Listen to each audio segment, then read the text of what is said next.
Sa nung ako'y governor, hindi ganito. At bukod pa sa laki ng halaga ng nakukuha ng kung sino-sino na tao na wala namang karapatan na dun sa inang pera na yan.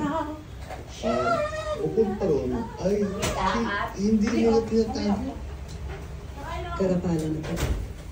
In your words, it's economic sabotage. Yeah. Kasi ngayon sila, wala pakialam. It did not happen overnight. This happened over many decades. And we have to figure out kung ano ba talaga nangyari. Para hindi naman natin ulit to put the safeguards in place. Ako, nasa shock ako, hindi ako nakapaniwala na nandito na tayo na ganit na ang gobyerno na... But so many regimes, and it just keeps getting worse. So Hindi. The simplistic answer will be, paano tayo nagkaganto? Dahil pinapayaan. And what can we do? What we can do is to find out how this happened, who are the people that are involved, to make them answerable for the wrongdoing, and fix the structure so this is not allowable. Okay. That's the word that I think that it became allowable. Okay lang. Hindi problema yan. Hindi krimen yan. Sige lang. But to the level na 30% na lang yung naiiwan sa mga proyekto, astounding yun. That's the part of talagang hindi ako makatulog pag iniisip ko. Paano tayo nagkaganto? I would think it's heartbreaking when you see all these Filipinos working so hard. Tapos on the flip side, nakikita mo yung massive corruption na nangyayari. No?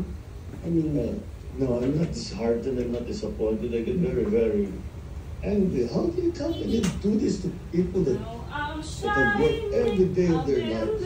Walang ginawa ito kundi magtrabaho. Nagsakripisyo ng mahirap. For very little. Hanggang dito po. Kukunin nyo pa sa kanila yun. Taas naman. Bumili ng Rolls Royce. Hanggang dito lang muna natin. Papalit ko naman ako sa nasa... Kasi pag hanggang doon na, parang bobcat na. Ang lalim ng... Bobcat na yung gupit na yun. Ng kalawang. Ang lalim ng...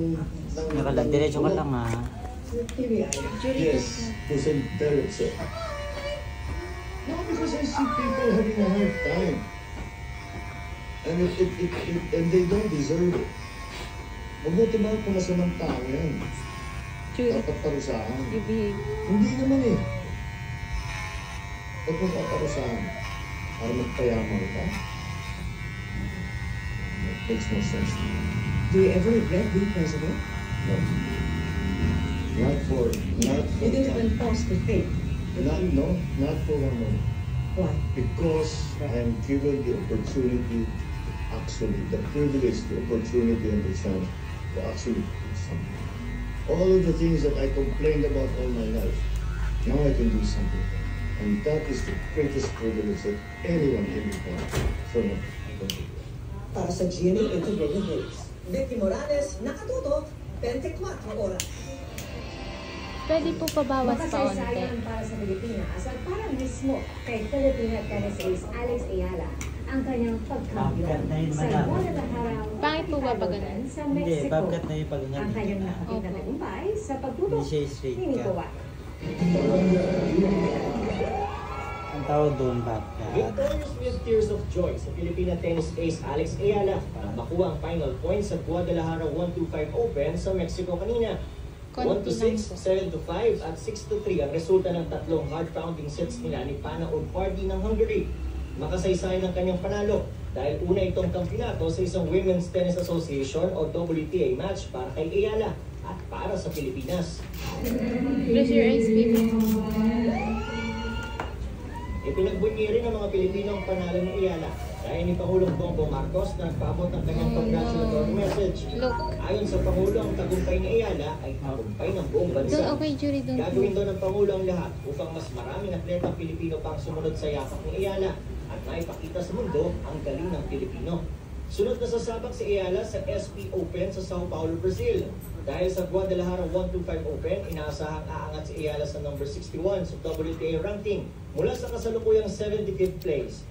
Para sa GMA Integrated News, Nico Watt, nakatutok, 24 oras.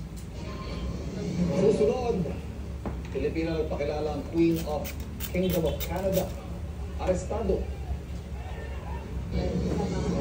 At ang ang total lunar eclipse na inaabangan ngayong gabi.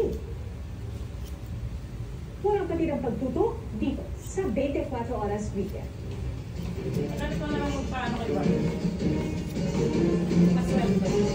Di may iwasan ang stains sa germs everyday.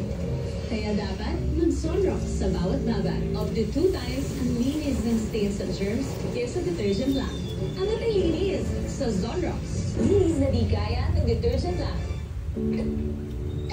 May magic ang kamay ni Mommy. Pag hinahapis ako sa dibdib, poof! Gumagaan ang pagbubo ko. Dito, mas nakakahinga na po ako. At dito, nababawasan po ang sakit ng ulo ko. Hindi ito magic. It's Vicks VapoRub na mentholated vapors. Ang panuwag ng plema para gumaan ang ubod sipon at eucalyptus oil kapag ginhawa ng sakit ng katawan at ulo para sa mahimbing na tulog. Vicks VapoRub. And try Vicks VapoRub Extra Strong with 2 times menthol para sa iyong tough cough and cold symptoms. No one's immune to hair fall. My hair gets its daily dose of provitamin from Pantene. Formula with provitamin B5 strengthens hair and helps build hair follicle for 10 times less hair fall. Pantene. From 24 hopefuls, now to the final 4 captures. Isa lang ang matitira sa pinaka-uling sa dumaan. The Clash 2025 Grand Champion. Sa The Clash 2025. Hindi maaaring mabunyag ang Agad ang sasalubong kay Tera. Kasama po ako sa inyo. Isang pabalak kay Tera. Hindi ang iyong selfie ang pinakamalakas sa lahat. Hindi ka pinagtayo. Hindi mamahalin. Gamit ang mga alam ito at isaysay natin siya. I want them both guys. Sanggang dikit for real. Salamat sa ating kantahan. At sa ayawang puno ng saya. Sa tawanan at kwentuhan, Walang kapantay. sa paninindigan para sa katotohanan. At para sa bayan. Sa samahang matatag at totoo. At sa bawat sandali. Na pinili niyong makasama kami.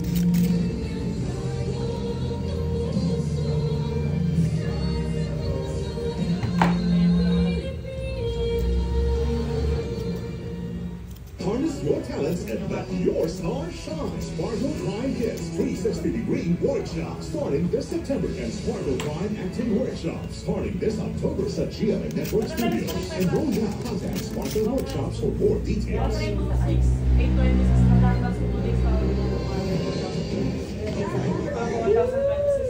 Kinaya ng agos ng Canlacan River ang dalawang estudyante sa Agrihungan City, Negros Oriental.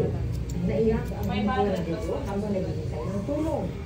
Ayon sa kapitan ng barangay sa lugar, maayos Pantay po kaya yan kapag nasagip sila ng nahati yung buhok niya. Saan ba natin yung Eh, sinisisi ng kapitan sa mga Gitna buhay po. ang hindi natapos na spillway doon na halos 5 piso raw ang pondo. Sira-sira na rin ang mga nakatambak na imburnal na para sa proyektong sinimulan na ang nakaraang taon. Anya, kamakailan lang muli nang hingin tulong sa kanya ang DPWH First Engineering District para ituloy ang proyekto. Sinisila pa namin ang DPWH First Engineering District. Kaugnay nito.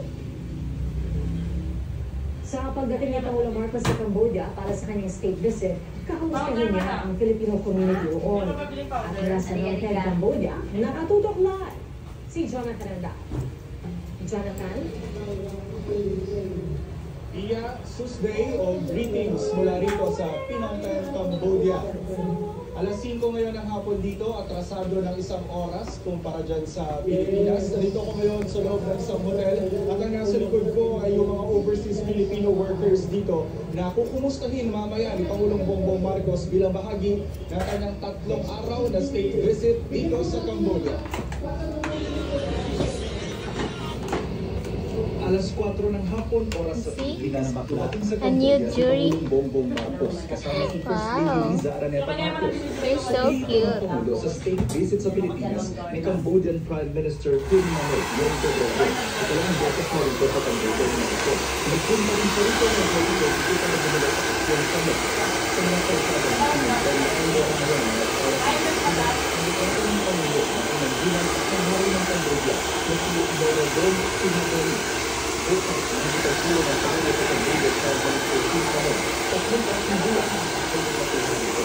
Ikaw ay pupunta na Rodrigo Services, nakakalimutan lang sa club dahil ang Pilipino ay nagigit sila ng bilisang na ginagalang standard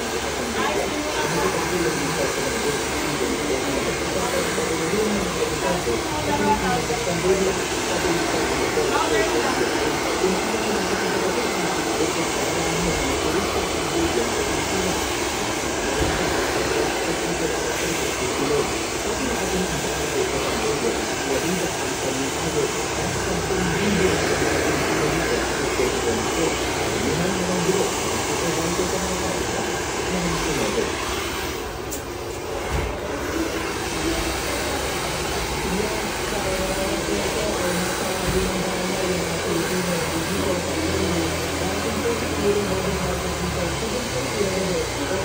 sa Pilipinas.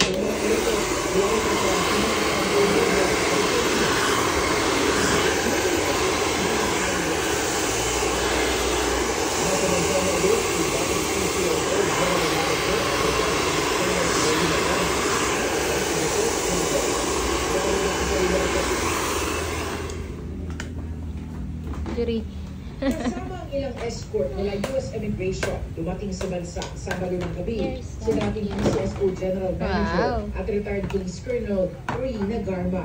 Dineport ng Amerika si